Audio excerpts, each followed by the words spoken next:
Well, I want to welcome everybody to Developing a Framework for Quality Multimedia in Online Courses. I will be posting a link to a Google Doc in the chat here in just a few minutes where you can post your thoughts. And I'm going to turn it over to Stephen Crawford. Thank you so much. Well, welcome everyone. I am glad you have joined us today. We're going to be talking about developing a framework for quality multimedia in online courses. And this has been a very interesting challenge over the years because we see a lot of different research and a lot of different factors come into play. So that's why it's more of a framework than anything else. It's like questions to consider and think about how this applies to your audience. I want to encourage lots of participation. There's going to be a bunch of polls. I'm going to be putting it out through Slido. So please take a moment to use the QR code or type in slido.com and the numbers to access the session. Because I do want to hear from you guys. I also will be having an eye on the chat here in front of me as well, so that we can keep the conversation going throughout. And I will point out to Colleen that, yes, I am actually about 1.5 miles from the Mesa Community College campus at the moment. So hopefully everyone's gotten logged into Slido. And if not, you'll see the information here on the screen. And so my first question is, I kind of want to know who you are. What is your primary role as your institution?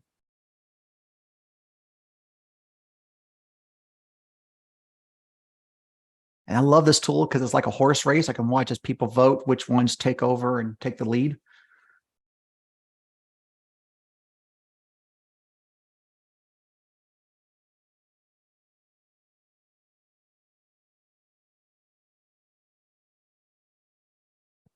So it looks like about half the folks who are in the session have participated so far in the poll. So one of the things, we're seeing that we have a lot of course developers, which is not surprising.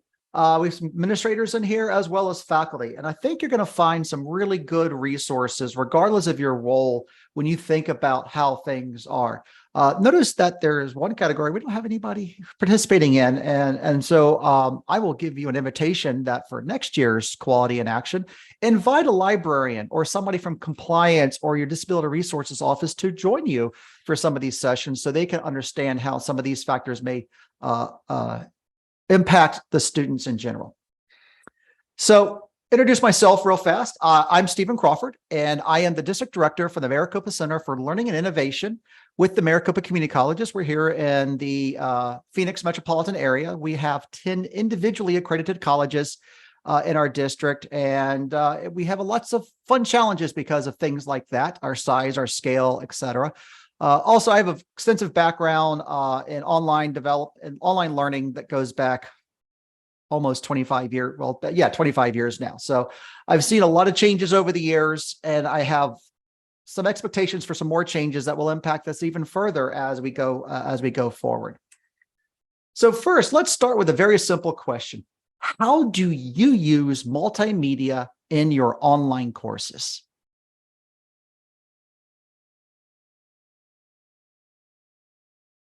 I see a couple of you are typing. So straight instruction.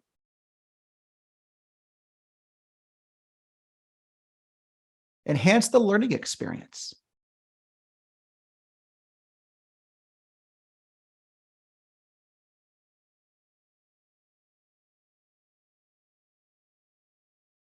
Oh, that personal touch. That's a good one.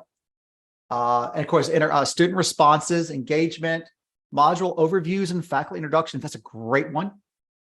Just-in-time resource, the Slido code. That's a good one. Engagement. And we see engagement popping up a couple of times. Videos with transcripts. Very good. Student to content interaction, instructor presence. Oh yeah, I love the course navigation videos. That's a great way to approach some things.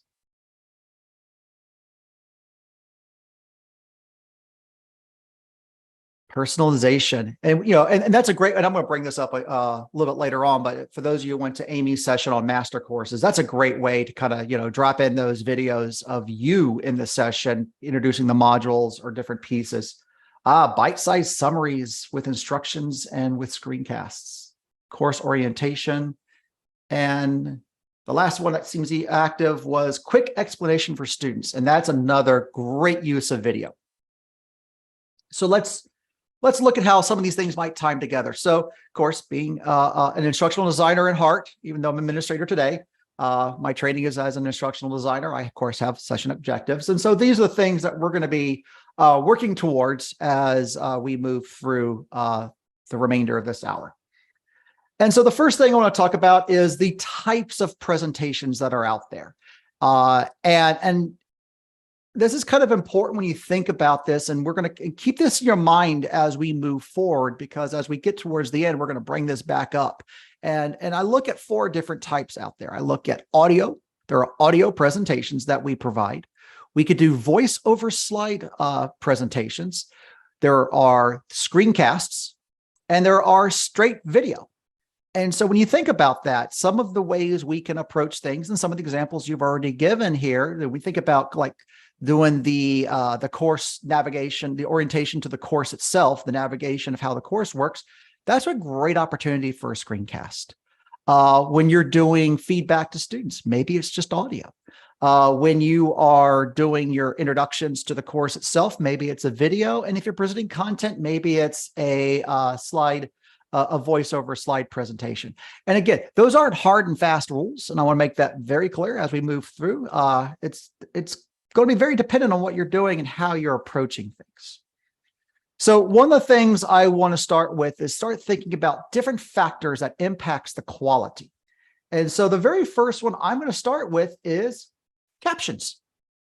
What are the role of captions? And so I'm going to ask a very interesting question here, and that is, why do people use closed captions?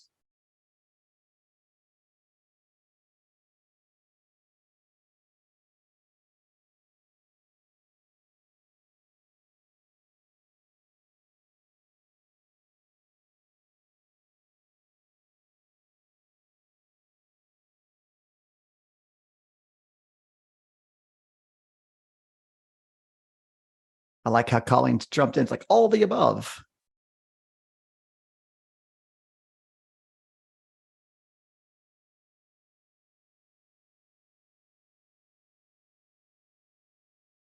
So it's interesting that we see hearing impairment and personal preference. And yes, there's a lot of factors involved. But what's really interesting is there's been a number of surveys out there showing that 80% of the people who use captions do not have a hearing impairment. They are doing it either because they are at home and they're trying to avoid waking up other family members or children, and they're trying not to disturb others. They may be on, if you have community college students, they could be on public transit and they're trying to be able to hear with all the noise around them. They could also be in the workplace in a cube farm, and they're trying not to disrupt their coworkers as they're watching the course presentation during lunch. So it's really amazing that essentially the majority of people who use closed captions are not hearing impaired. Some are watching it because English is not their first language. And so they're having a hard time understanding the words, and seeing the words do help them. I can tell you from my personal experience, if you ever sit next to me on a plane, odds are I'll be watching something on my iPad, and odds are the captions will be open because will be on because for some reasons, I just need to have the captions on in a plane. It's harder for me to hear with all that noise, and even with noise canceling headphones, I find it a much more enjoyable experience, and I don't have to back up as often, and I can see the captions. So captions really are important for all learners and not just for accessibility purposes. And so when you think about that, it's really important to get them right. And so I have 2 examples from 2020. The first one is the 2020 Super Bowl. There was a study that was done on their captions, and it was found that they had a 99.42% accuracy rate. And that's very important when you think about if that's the only way you're getting the content, because you're in an environment where you can't hear clearly, or you have a hearing impairment and therefore can't hear clearly, that means you're getting most of what's happening here. And we always aim for that perfection, But keep in mind, federal guidelines do not require perfection. So 99.42% was within that limit. Most of the errors that was found were either typos in the captions, usually names, or they were 7 seconds after being spoken. So for an example, something happened, somebody said something, and then more than 7 seconds later, those words eventually appeared on the screen.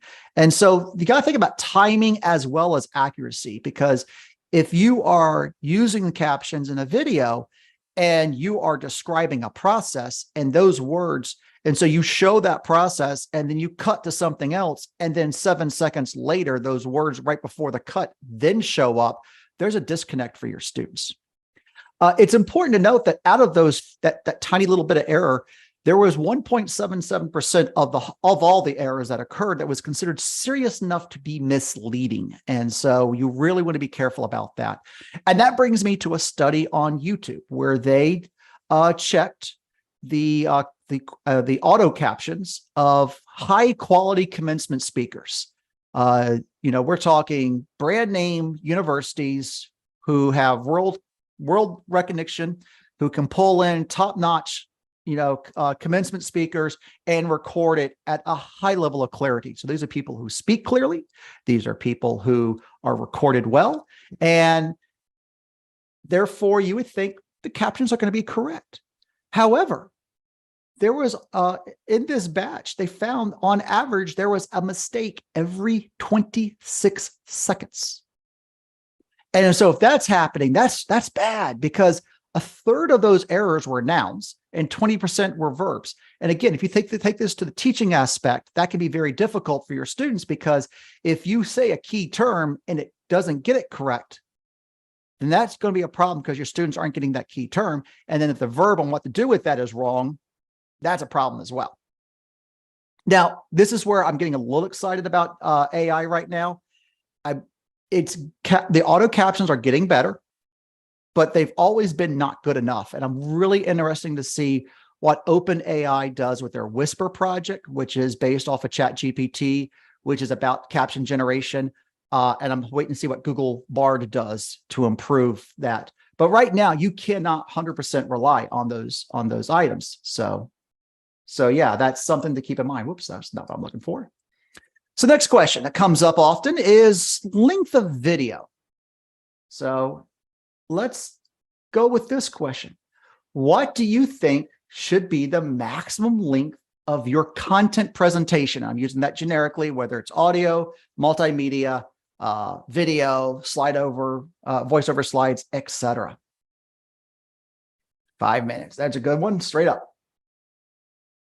3 minutes, 18, 5, and that's too much. 15 to 20, 20. 20 is getting some love. Oh, somebody's being nuanced. Depends on what you're presenting. Long enough to meet one objective. So it's got some really great answers here. And I'll be honest, there's a number of research studies out there, and the answers are all over the place. They're mixed. They're very mixed. And it almost comes down to what is kind of the latest study you've read and how do they do things. And also we're finding context matters a lot. So the folks who are saying depends on what you're presenting, that really is true, because what we're finding is if you're doing an interview of someone, you can get away with a lot of content, and that could be, you can get away with an hour or more, even if it's just audio and nothing else. So those are some things to really keep in mind is what are we seeing? Now, the studies are we saw a lot of studies saying 15 to 20 minutes in the early days. And that was kind of the joke of, well, that's why TED Talks are 18 minutes because it's like, that's right where you want to go. Also, we see a lot with television. For those who aren't aware, an hour-long television show is actually 42 minutes. The other 18 are commercials. And that breakup is very intentional. And you see the same thing with 2 and 3 hour movies, or I guess if you're watching one of the Avenger movies, 3 hours and 15 minutes, or however long they last now. But that's just it, is that there are tricks you can do to kind of keep people engaged, and you have to do those tricks. And that's what filmmakers are really good at, is they're going, how do I, when they recognize that the brain is getting overloaded, you change the story up, you slow it down, and then you pick it back up again before it disengages. And that's really what it's about, is keeping the mind engaged. And that's why you see a lot of your commercial breaks occur after 8 to 12 minutes. Of course, now with TV programs where they are now, it's more like 8 to 10 at most. And so you see that break. And what we're seeing on the educational video side is that we know less than 12 is good, but we also see where less than 6 minutes is better. And this is where I think it's really, really important to think about your chunking strategy. And the story I love to tell, I had a faculty member I was working with once. She was teaching this nursing skill, and she had a voiceover PowerPoint, and she came in kind of a little despondent, going, I can't get, I said, I've tried. I'm trying to teach this one thing, and I can't get it under 45 minutes. And so and she knew 15 was the target, really don't go over 15 if you can help it. And so we were talking, and she goes, well, yeah, it's all one thing. And she goes, and then I had to go through these 3 steps. And then she pauses and realizes what she just said and said, oh, I could do a presentation on each step individually, couldn't I? And that's really good for your students, because again, what we're seeing from the research is that when you chunk it up like that, if there is one step giving your students a difficult time, they can go re-access that over and over again, much, much easier. And so it becomes a situation where you've now put yourself in a position where the content is small and smaller pieces, very concise. And then the student who's having difficult can view that one piece without having to hunt for it by doing a little scrubber bar and go, okay, it was at minute 9 and 38 seconds. They can just go straight to it. And more importantly for you is, if you need to edit that and change it later, you only have to change one piece of that. If you had an hour-long piece and something changed in one area and you need to update it, you only have to change that one piece now, because it's not an hour long. It's in chunks. So that's one of the things to keep in mind as you are working through some of these items. Are there any questions about the length of the video and such right now? What are some of the things you guys have been seeing? What are some of the practices you're using? And I'll keep an eye on the chat for some of those to pop in.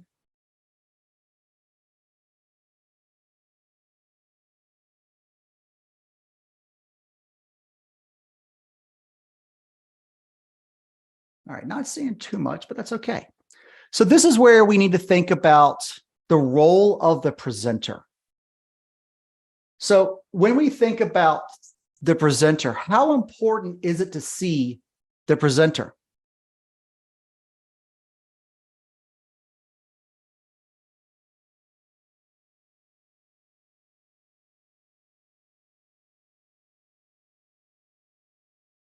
And why that's coming through, I'll take we have one person in the chat talking about how micro lectures are something they're considering at their school.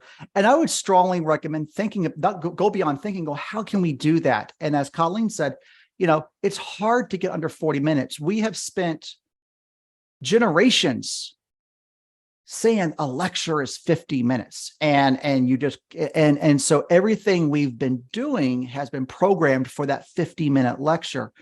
And in reality, once we start to realize that in that 50-minute lecture, we're actually giving smaller lectures that are just strung together, then it allows you that opportunity to break that apart and put that online in a manner.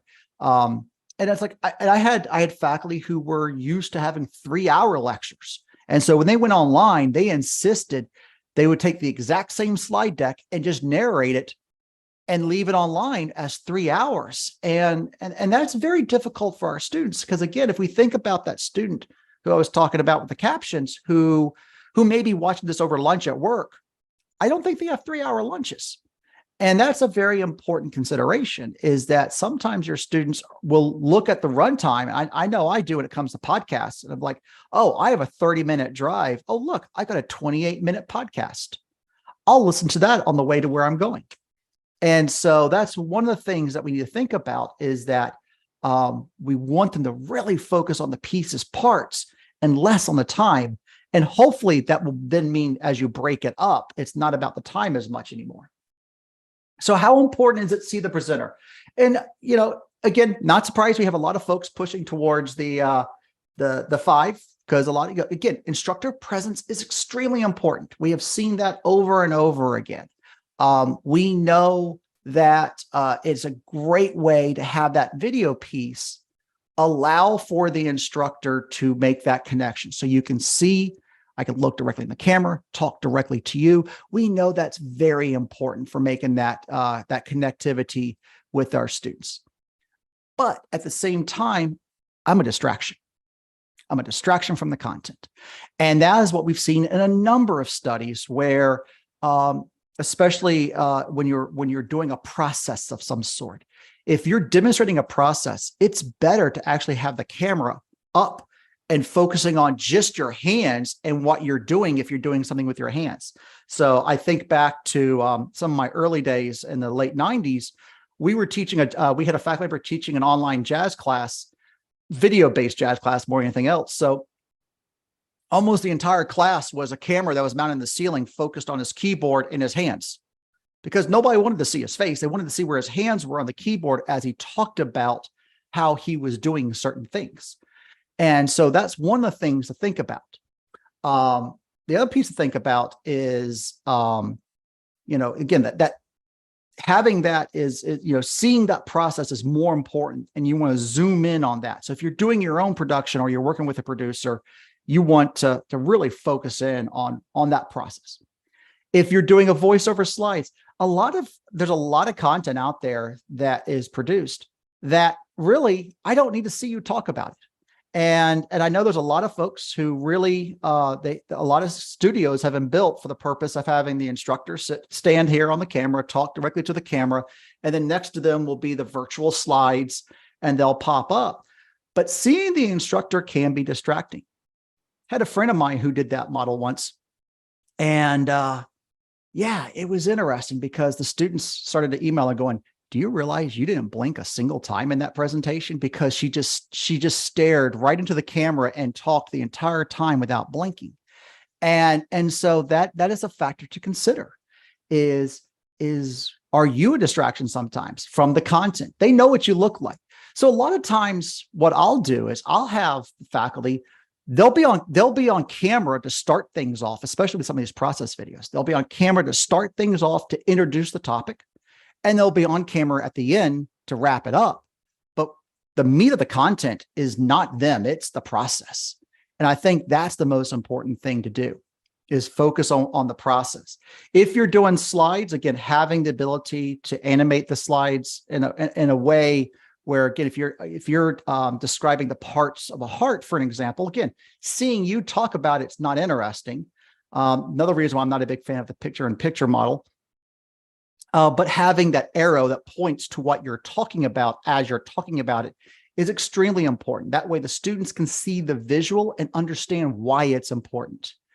Light boards are very jazzy, very, very exciting.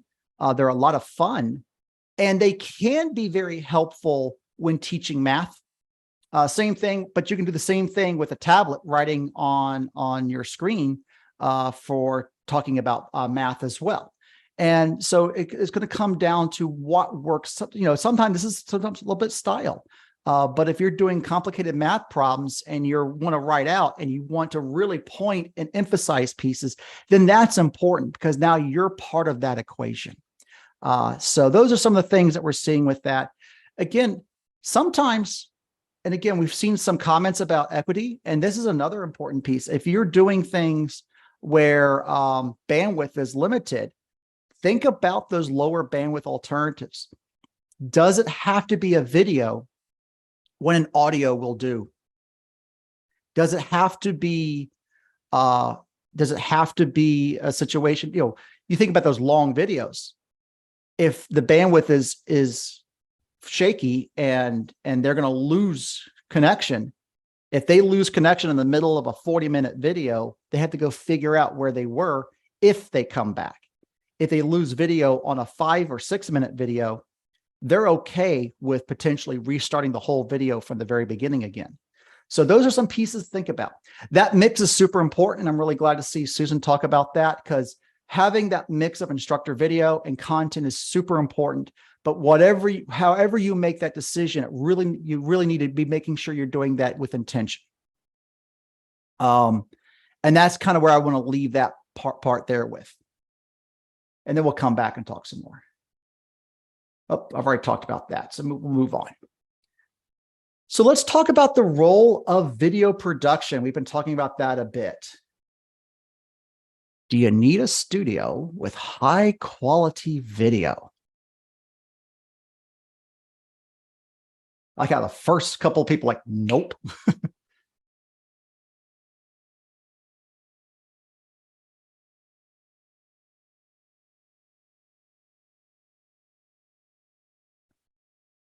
Okay, thank you. One of my multimedia friends are saying yes. Thank you. I was going to say, please don't let this be unanimous. Take the fun out of it.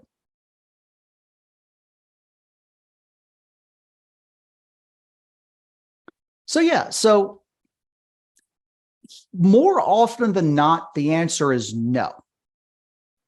But that being said, it can help. And the reason why I say it that way is, if you aren't familiar, if you don't have the right pieces, parts for your equipment, then that can become problematic. And so those are some things that you really need to be very careful about. And I'm going to talk a little bit more about some things that the studio folks bring into in a minute.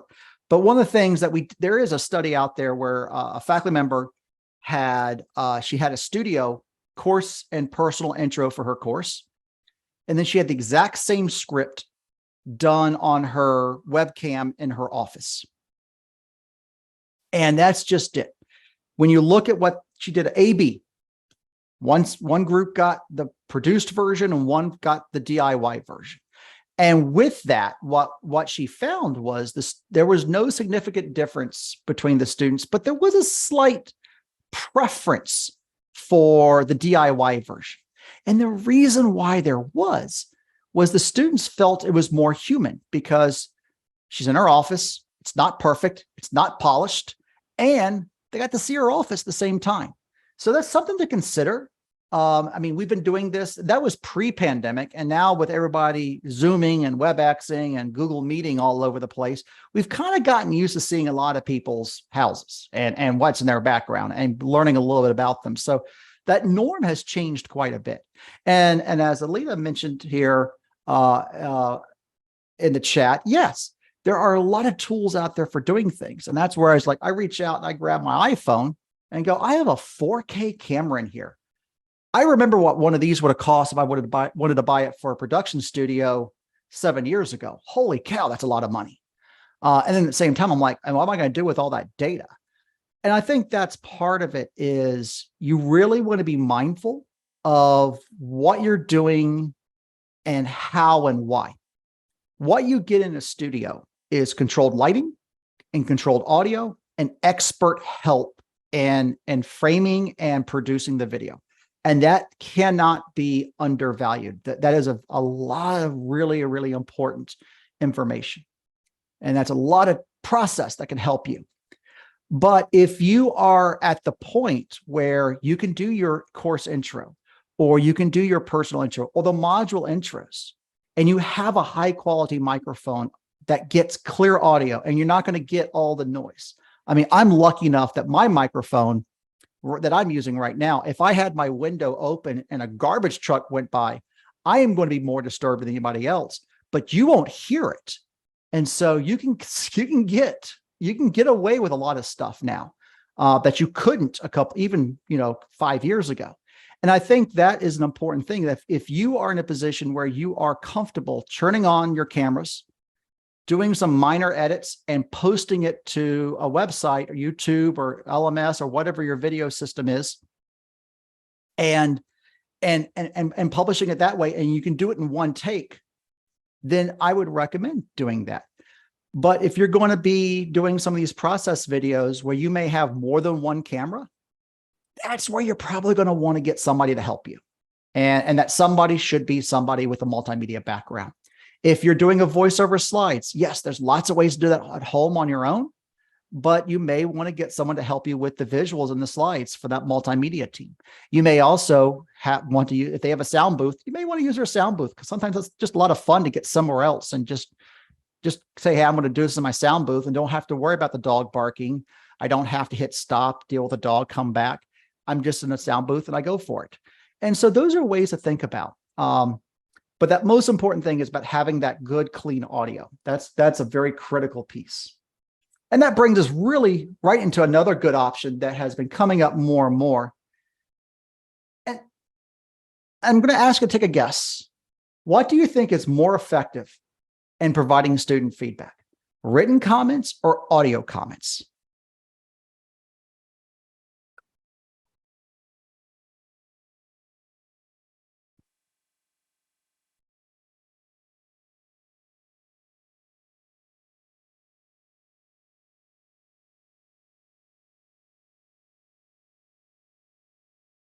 Okay, we're hitting about our average poll here, 20 people.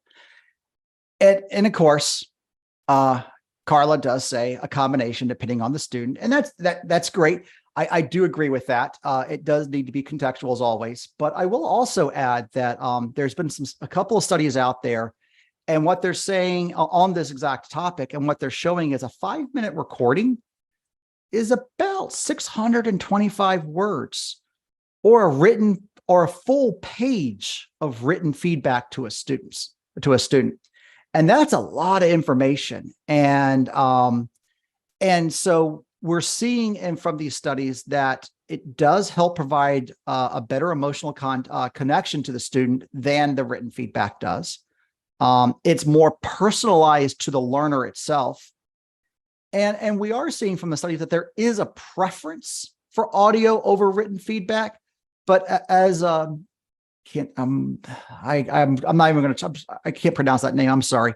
But as I said here, it usually, asks students what they prefer, because again, if you have a student who is hard of hearing or in a situation where they can't listen to that feedback, then that's, you need to make sure you honor that opportunity.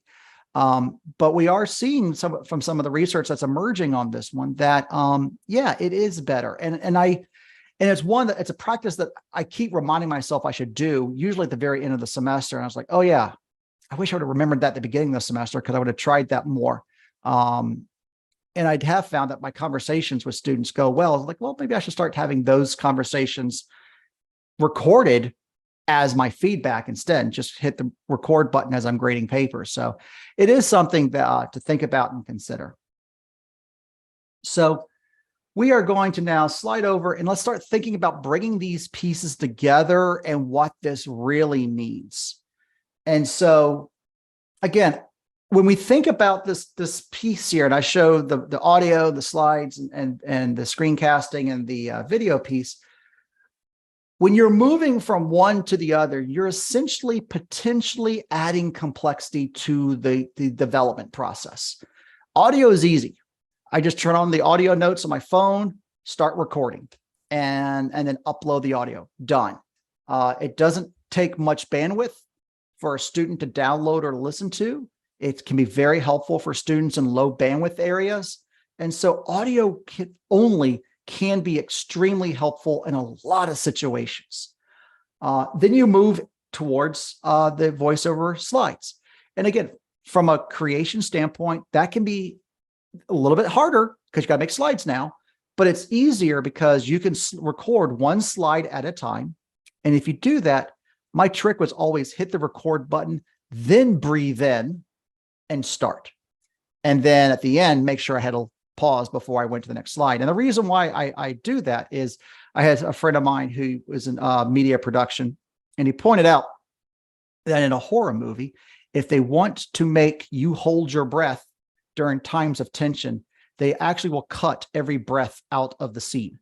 And so you end up holding your breath with the characters because you never see them breathe. So that's something, just one of those psychological things that folks do. But that being said, you're adding more complexity with the slides. When you do a screencast, again, this is where having a storyboard and knowing what you're going to do and how you're going to do it is very helpful. There's lots of great tools out there for doing screencasting that allows you to zoom in on certain parts of the screen.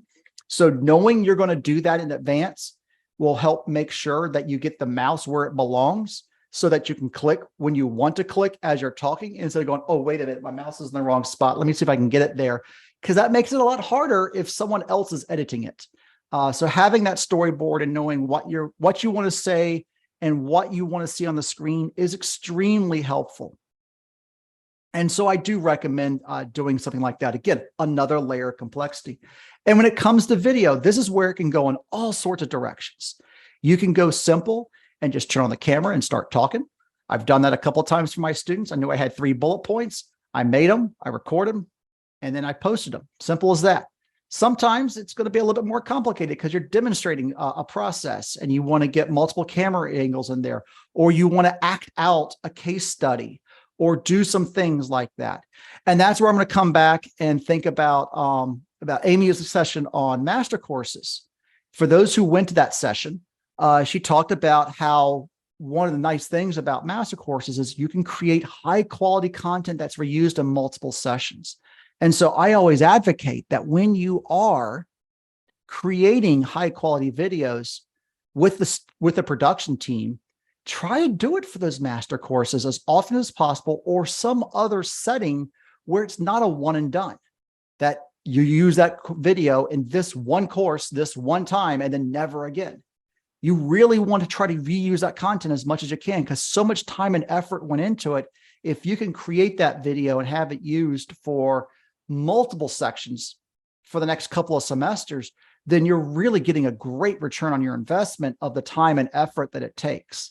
There are some folks will tell you it takes at least an hour of work, of post-production work for every minute the video is.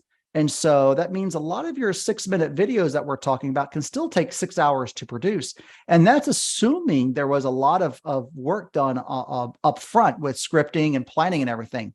And that's not including the record time.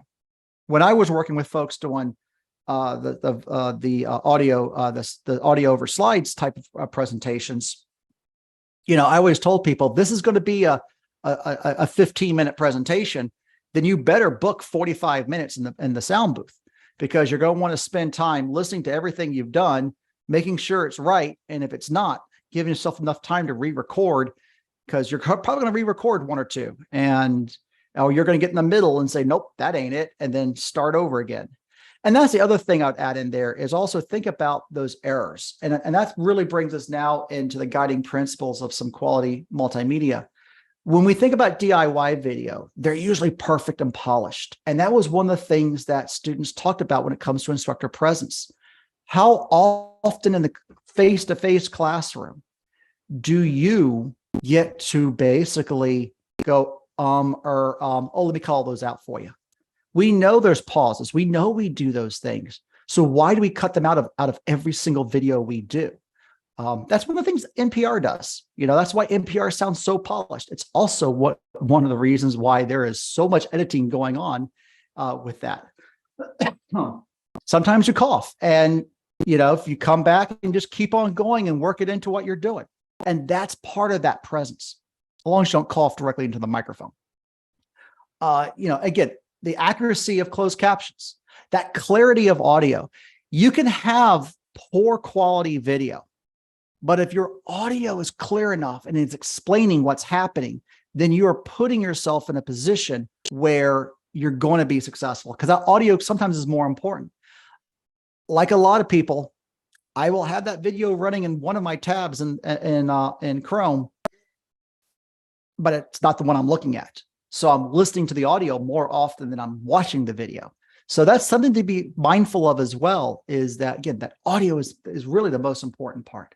Length of video, chunking content, and again, focusing on the content that we're talking about. Some things to think about when you're buying some of your own equipment. If you're going to try to create your own presentations, think about that microphone. There are 3 types out there that, and a lot of times you go, oh, is this a good microphone? Yeah, it's really good. We pick it up and we buy it. But there are three types. So unidirectional is the type of microphone that really, there is a piece of that microphone that works better when you talk into it than the rest of it. And you can often see that shown as like a little heart-shaped little sphere coming out of a circle, that those little weird squiggly things that doesn't make any sense. And so like my microphone is a multimodal microphone. So it's set to unidirectional right now. So if I actually turn this microphone around and started talking into the back of it, it'd be like I walked like 20 feet away. You wouldn't be able to hear as much anymore. And so that's something to be mindful of, is having that unidirectional microphone, not relying on the one on your laptop, because that's more omnidirectional. It's just going to pick up all that it can all around it, including the noise from the neighbors, the dog, everywhere else. A bidirectional microphone is fantastic if you're doing interviews, because then you can just set it right between you, and it's designed to get people from the front and back. So you put it in the middle, and hopefully you have it aimed correctly, and it will aim at you, aimed at the person you're interviewing, and you're perfect for that. Clean and clear visuals. One of the things that we run into a lot of times is that there's a lot of garbage in the background, especially with video, or the graphics aren't the best in the world. And so we want to make sure we have those clean videos, clean visuals that we're using with, and when we're talking about something on a slide, it's great to have a circle around it or an arrow pointing to it. Same thing with screencasting. If you're trying to get a student to pay attention to a certain part of the screen, draw a circle around it, or use some of the other call out features that are built into it. And if you're going to create your own videos, you really want a steady camera. That camera jerking around, the software is getting better. Let's just be honest. It's getting better to remove a lot of that motion, but it gets rid of motion by sacrificing part of the screen is what it does. So if you are having jerky video, you really want to shoot in 4K so that it can then cut the box down and give you 1080p video. So essentially it's trying to keep that box moving within, or steady within that moving frame. And that way, that's how it fakes that it's looking good. But that being said, for like $130, you can buy a gimbal for your iPhone or your phone, for an example. And a gimbal is very simple. It's a stick with 2 motors on it or 3 motors on it, and you clamp your phone in there. And if I had my gimbal out of the closet, I could then, move my hand around and the phone would stay steady the entire time. And can be very helpful if you're doing some sort of video in the field. If you are trying to demonstrate, and I was working with some folks years ago in Kansas, and it was like an agricultural faculty member was like, yeah, he got real excited. He got a gimbal. He's like, I'm going to go out and do videos in the fields so I can explain to the students the different processes we're seeing with soil erosion and such. And that's exactly what he did. And again, your camera should be at eye level or slightly above. You don't really want to get that Skeletor look where it's kind of shooting up from your chin and everything. You kind of just want to be able to be right at eye level or slightly above and just look right into it. And again, having good lighting is a lot of help for that. So we're getting towards the end. I know we're about 5+ minutes away.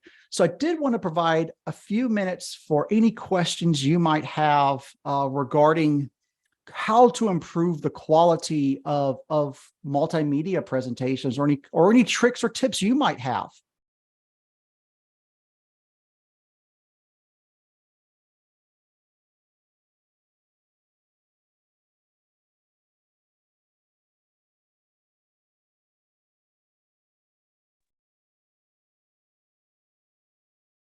Any thoughts on in-video questions and how they relate to ideal length? That's that's one area that has been difficult with because the software for creating videos like that has been just really right now really coming on the market, because they've always been promising, but most of us wanted to integrate with the LMS or something like that. And that's always been difficult. So, from a psychological standpoint, and from the studies we've seen on that with like brain rules, the whole brain rules concept, a lot of the studies that book would cite is they would almost consider those in video questions where you take a pause, almost a whole stop, and is actually ending one video and starting another. And so when you think about it from that chunking standpoint, essentially, if you have a video, let's say, or it's 5 or 6 minutes long, actually, let's say you have a video that's 30 minutes long, but every 5 to 6, you end up pausing for questions. That's almost chunking it right there. The question on software for recommending a person with a thick accent. My recommendation is Google.